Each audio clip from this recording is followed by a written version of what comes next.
Salut à toi, j'espère que tu vas bien. Pour moi, grâce à Dieu, honnêtement, tout va bien.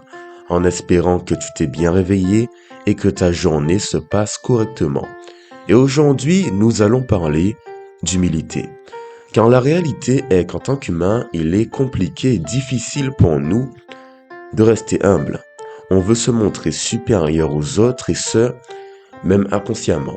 Sauf que là, Jésus, dans Matthieu chapitre 18, nous indique qu'un tel comportement n'est pas acceptable et que si on veut hériter du royaume des cieux, nous devons changer cette façon d'agir et de penser.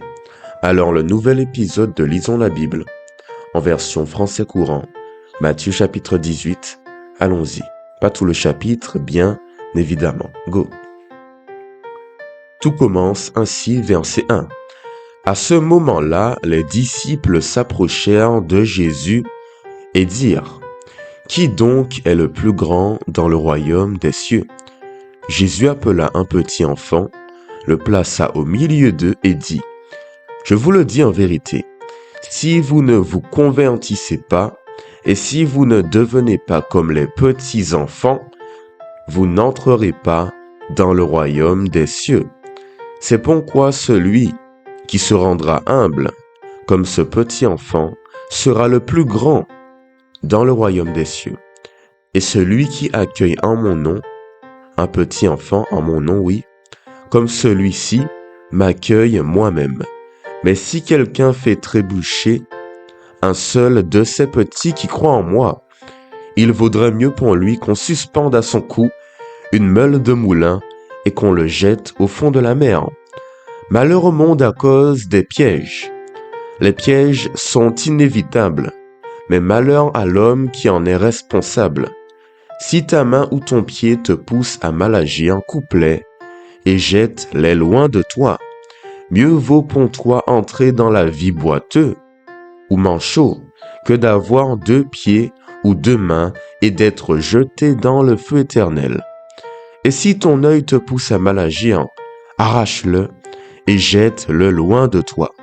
Mieux vaut pour toi entrer dans la vie avec un seul œil que d'avoir 2 yeux et d'être jeté dans le feu. Faites bien attention de ne pas mépriser un seul de ces petits, car je vous dis que leurs anges dans le ciel sont continuellement en présence de mon Père céleste. En effet, le Fils de l'homme est venu sauver ce qui était perdu. Alors là, il nous est un petit peu décrit le royaume des cieux. Comment cela se passe? Et les disciples de Jésus n'avaient pas compris quelque chose. C'est qu'au fond, pour être grand dans le royaume, il ne faut pas accomplir énormément de choses pour le Seigneur. Être un roi, être comme un Dieu sur terre, non. Ce qu'il faut, c'est être comme un petit enfant. Insouciant. Ne les vois-tu pas? Ils sont innocents, gentils, mignons. Ils ont le bonheur facilement, la joie, la paix, la patience, la bonté. C'est ça un petit enfant. Il donne à son père comme à son ami un morceau de goûter. C'est ce que l'Éternel nous demande. Mais jamais il ne t'a dit de critiquer l'autre par rapport à qui il est, ce qu'il fait. De plus, il nous donne un enseignement supplémentaire par rapport à ce que l'on voit et ce que l'on fait. Si ta main est une occasion de chute pour toi, jette-la loin de toi.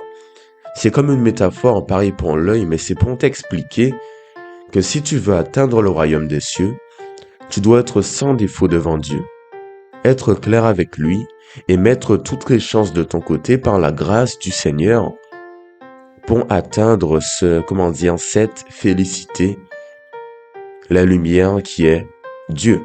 Ce n'est pas simple. Jésus n'a jamais dit cela, car c'est difficile de redevenir, oui, enfant d'esprit. Mais par la grâce de Dieu, c'est possible. Alors tu sais que l'humilité est la clé de la vie éternelle et que l'arrogance t'amène quant à elle, vers le feu éternel. Merci à toi, c'était ce que nous avions à réaliser avec Lisons la Bible. Nous avons lu jusqu'au verset... Attention, je te dis cela tout de suite. jusqu'au verset 14, d'accord? C'était une bonne lecture. Si elle t'a plu, tu pourrais t'abonner, l'aimer, la commenter, la partager. Alors retiens ceci pour ta journée. Reste humble, ne juge pas, et ainsi tu auras droit à la lumière de l'Éternel. Ok?